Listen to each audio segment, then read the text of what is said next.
guys, so today I'm filming a video that I don't normally film. I was actually debating whether to film this video for a while now. There was a part of me that was kind of scared to post this part, I guess, of my life on the internet, but since I feel like I've shared so much of my personal life with my viewers, I think that it's only fair to share this part as well.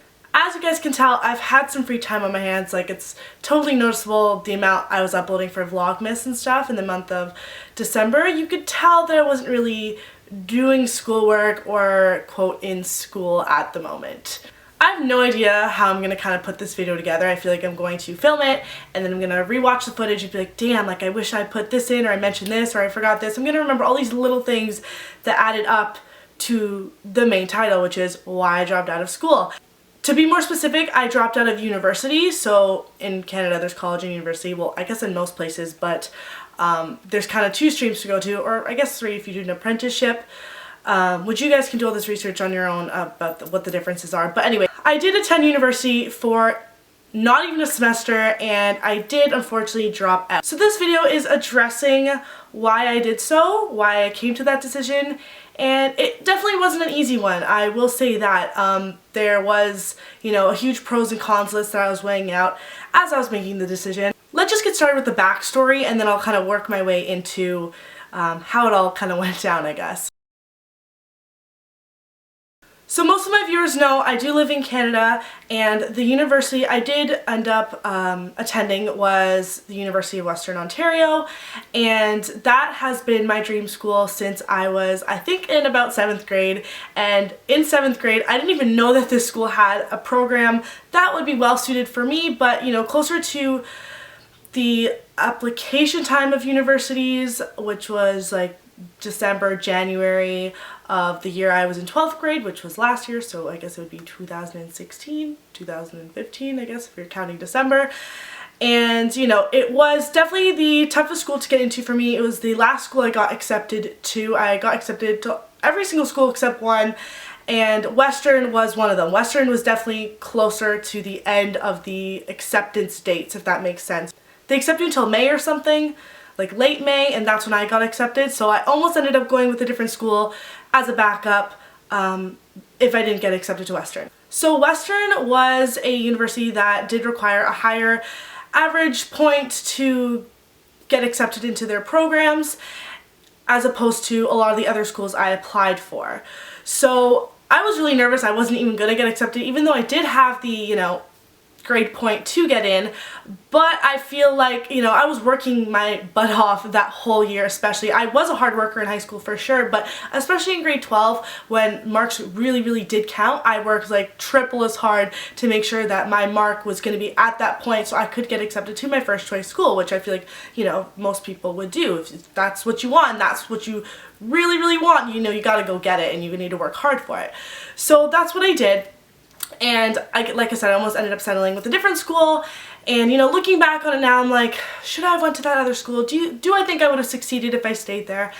And the answer is I don't know, because you know, every university has, you know, different, obviously, profs and different way of teaching things. So before I even clicked accept to that program at Western, the program, by the way, is Media Theory and Production. It was my first choice program because it did have an intertwined mix with a college that was also in the same city. So you would get your practical hands-on experience, you know, your real life skills at the college, and you get all your theory, essay writing, reading, all your theory stuff at the university. So, you know, I went over this with my family and my friends, and, you know, went back and forth conversing about what the best decision to make was for me. But my dad especially was a really prominent person in my life that was not influencing me, but definitely helping me weigh out the pros and cons and see what place would be best suited for me. So it was between that school and another school, and I was really scared to choose Western. I really was, just because, you know, again, you had to have a higher grade point average.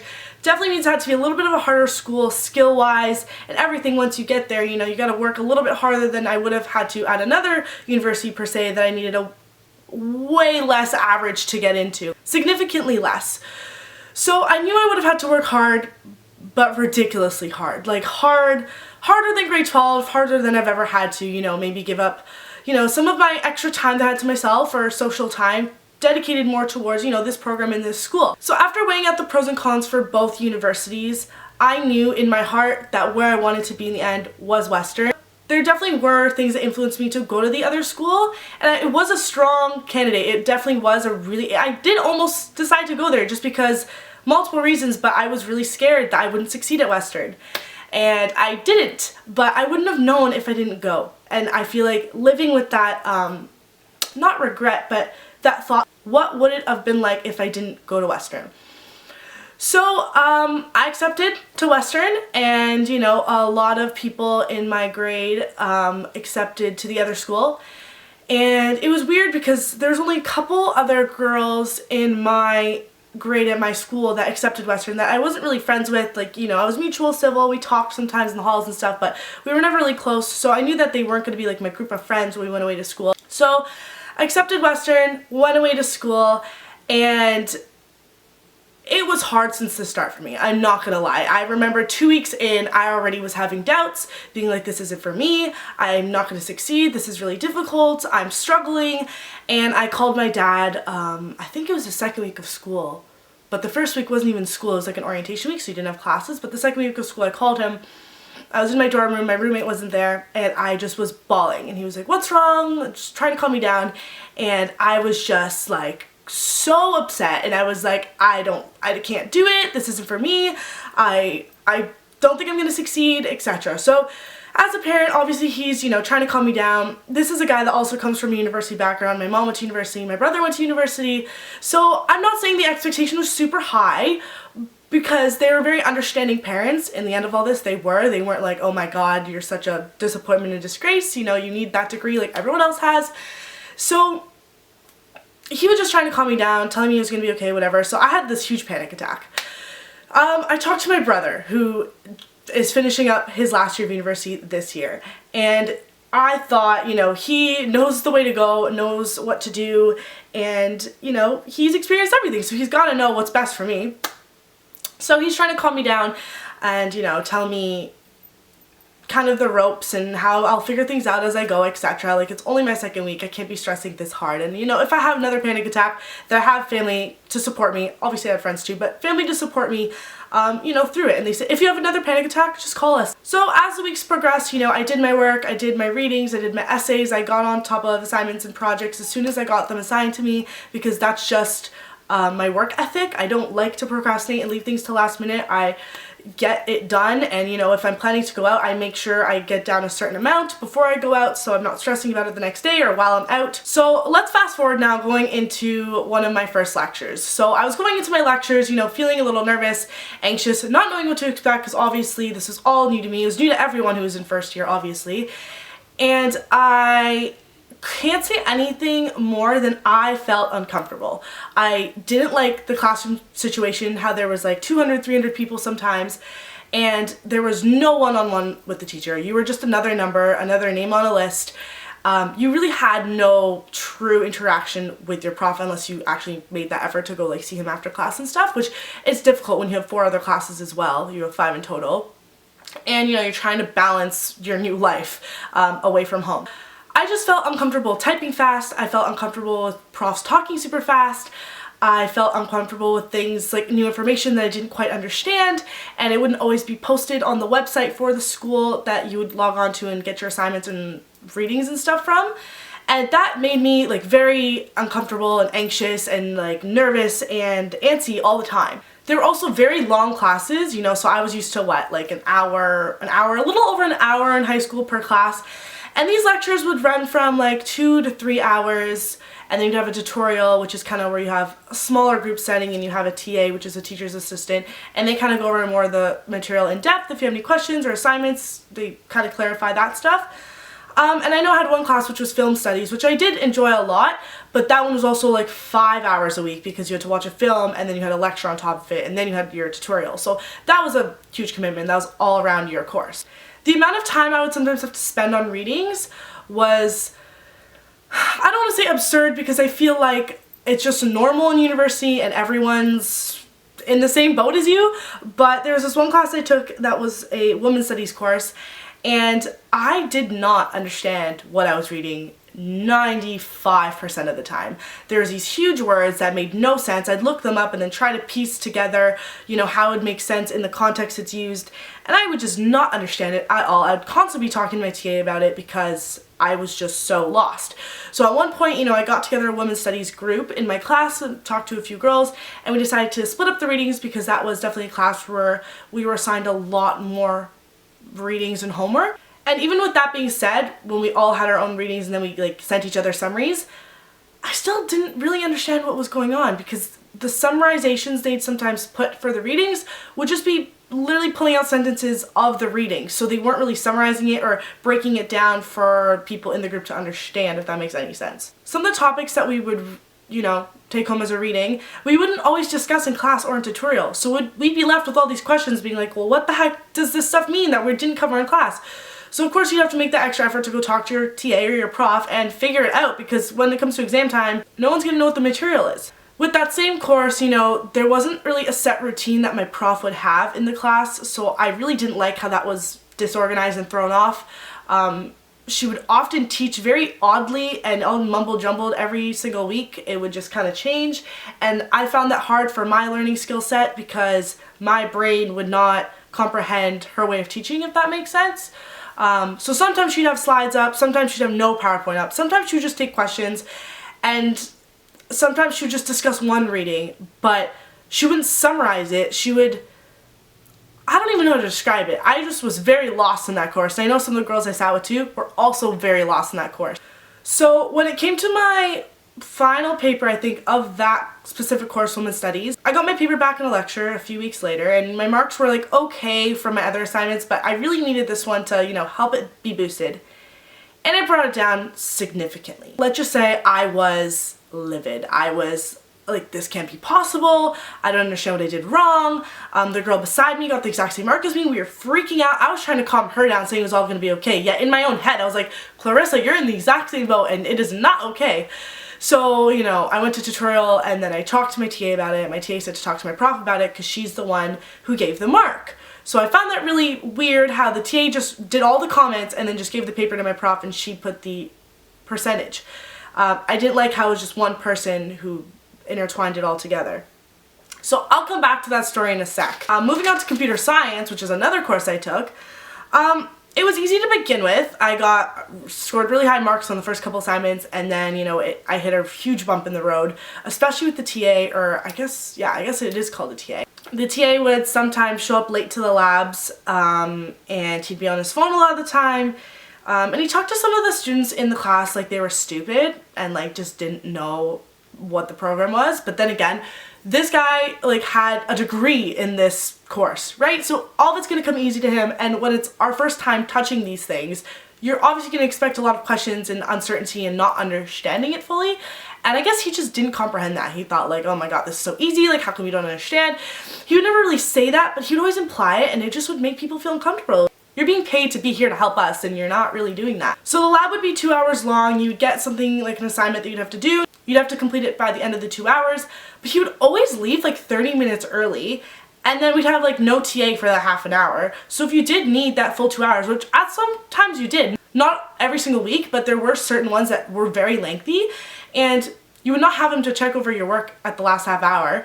And if you had any questions, you were stuck unless the person beside you knew enough of what they were doing that they could help you and they could sacrifice some of their time to help. Some of the assignments would be pretty confusing, and since we didn't have enough time on them to learn them fully in the labs or enough in the lectures, you know, we'd be struggling when we were trying to figure this out and getting a mark on it when we had no help or not enough help for it. Also, the lectures didn't always cover all of the assignment, so it'd be a guessing game for some of it, to be honest. Alright, so moving on to film class. Film class I really did enjoy. I also did like comp sci because I was definitely more Photoshoppy and editing. Film studies made me watch movies through a different lens, and I loved it. It was totally like a new world that opened up to me, and I never really took a class like it in high school. We never had anything kind of offered like that, so it was a nice change. I enjoyed it, but you know, the prof would sometimes make it enjoyable at times. You know, she would talk at a really fast speed, and she wouldn't have lecture slides posted ever. But I loved the material we were learning. So it sucked when you know, missed what she was talking about because you'd be typing so fast to try to absorb what she's talking about or understanding a concept, or, you know, she'd ask a a question, you'd be answering it, and then you'd fall behind. So thank God I had a girl that lived on my floor. Paige, if you're watching this, shout out to you. I don't know, if I didn't have that girl, I wouldn't have got through half of that stuff, but we would go back and forth between, you know, if someone would miss a point, the other person would pick it up, and we'd just both be typing so fast. That class definitely helped me to become a faster typer. Obviously some movies were good, some were bad, but you're always going to get a mix, and whether it was good or bad, you always learned something from it, and you watch it through a different lens, which I really enjoyed. So the program I was in was called Media Theory and Production, like I mentioned earlier on in the video, and it was enjoyable. I did like the content we were learning in our lectures and the stuff we covered in our tutorials. I really liked our TA as well. He was a very down-to-earth, real person. He was not trying to rip you off of your marks, and he, you know, understood us, which was awesome, because just a lot of people, a lot of professors or, you know, people of more of like superior power just, you know, don't look at you the same as an individual or as equally, I guess. The last course that I took was Childhood and Social Institutions, so that was definitely a social like studies course. And that was actually offered at the affiliate university, which is King's University. So I really enjoyed that course as well. You know, you're looking at child development and, you know, stuff that happened in the past with history and the law. And, you know, that was really cool to open my eyes and learn about, because it was not something I really learned about in high school. I really enjoyed that atmosphere because it was a smaller place, smaller class size, more one-on-one with the prof, and the tutorials were run perfectly where you would literally understand everything that was being talked about in your lecture. So that one was really well constructed. I think that was the only course I could really say the best things about. So not all about university was bad. I loved where I lived. I loved the residence I lived in. The food was pretty good, but not always the healthiest, and the hours sometimes weren't the greatest. But for the most part, it was pretty good. And, you know, I loved my friends I made. I loved the gym. It was pretty close to my res, walking distance, didn't have to bus ever. And my whole floor that I lived with was my program. So I'll link that video in the description box, by the way. It's called Meet My Floor. So, you know, that was helpful when you were doing the same assignments or needed help with something. You would just literally go knock on someone's door. And my roommate was in the same program as me, so I just talked to my roommate about it. It was easy in that sense. You know, whenever you went to your MIT, so there's MIT and MTP, but MTP takes MIT courses for first year because they're media based as well. Basically when you go to class, you all go to class together, and it's just fun because you always have someone to sit with, you always have to converse about the topic with someone that you know, and it's just a nice feeling. So now, after talking about all those courses I took, back to the Women's Studies course. That was my most stressful course, and it made me feel the worst about my schooling, if that makes any sense. The prof and I didn't really, quote, get along when I got that really low mark back on my assignment that I was really shocked about. My friend got the same mark, and I went to go talk to her about it. I was pretty upset. I remember going back into my res, and I walked to the girls that live right beside me that were some of my best friends that I made there, McKenna and Lexi, and I walked into their door, like I knocked, they let me in, and I just started bawling, and I gave them the paper. I was kind of crumpled up, and they're like, what happened, like what's wrong? And they were like, this is ridiculous, like how is this fair? And they were just trying to justify like how this happened, and I was really upset. I'm pretty sure I had another class that day and I skipped it because I was just so emotionally torn up, and I was very upset. And they were coaching me through it, saying it was going to be okay, go talk to the prof, whatever. I said I talked to the prof right after, but it wasn't until a few days after that I did. And they're trying to calm me down, being the amazing friends they were. I got through it. But I texted my dad that night, and I was like, I don't even remember the text, but he remembers the exact date. I think it was November 8th. I texted him, was like, I've made my decision, and I no longer want to stay in university or stay at this school or something along those lines. So he asked me to give him a call later that night, just to kind of talk about what was going on. He was there for me through every step of the way, whether it was good or bad assignments. He was there no matter what struggle I had going on. And, you know, going through that was quite difficult. So after going back and forth about it for a while, and then, you know, talking to my brother again, although my parents, you know, did want me to stay in university, at the same time, they're like, if it's not for you, and you know it's not for you, then we understand. And they were like, you know, maybe wait it out a year, try to at least get to the end, see what you think then. But I was pretty dead set with my decision by this point. I was like, I don't want to go to class anymore. I don't want to be here, and I don't like it. And it was nothing to do with my friends or where I lived or being so far away from home. it had nothing to do with that. I liked everything except for going to class. Like that schooling part, like the class, the homework, the assignments, I did not like it. It was not for me. And it was definitely hard, especially telling the closest friends I made at school, because I kept it as a secret for a while. Definitely for 2 or 3 weeks I kept it to myself. No one really figured out how I just stopped going to class really. Like they saw me around a little more often, but no one ever really said anything. My roommate was actually the first one to know, because obviously I lived with her, and she kind of realized, like, you know, she's not really doing any work and stuff. So I told my roommate, and she was, you know, bummed out, upset, hated to see me go, but she understood. And I went to my other friends that lived right next door to me, and they were upset. I got emotional and they got emotional so quickly when that news was dropped. It was like I broke someone's heart, and I felt so bad, because I was like, I made these amazing friendships that I have to let go, and I was like, why do I have to let go of them? I can still keep these friendships. I can still, yes, it will be a little bit long distance, but you know, if you really want something, then you've got to maintain it, you know? You need to put in that work and that effort, and it will happen. So me and my friends were just sitting there all crying, and we're all like, this sucks, like, we don't want you to go, like, why don't you stay till the end of the year, or why don't you like live in an apartment out here and go to college instead? And you know, I knew that I just had to go home and start working, making some money again, and figure out what was best for me. And this was definitely hard transitioning out. My sister was super supportive, because there were days where I literally, before I like dropped out, I called them crying and texting them being like so upset, and they were there for me, and it was, you know, a good feeling, because I know a lot of the times family or friends have like this high expectation and pressure of you to stay in school or stay in university, and sometimes it's not for everyone. And do I regret going to university because of that? No, I don't, because if I didn't go, I wouldn't have known the struggles and, you know, the experience and what I had to go through to understand what path is better for me to take.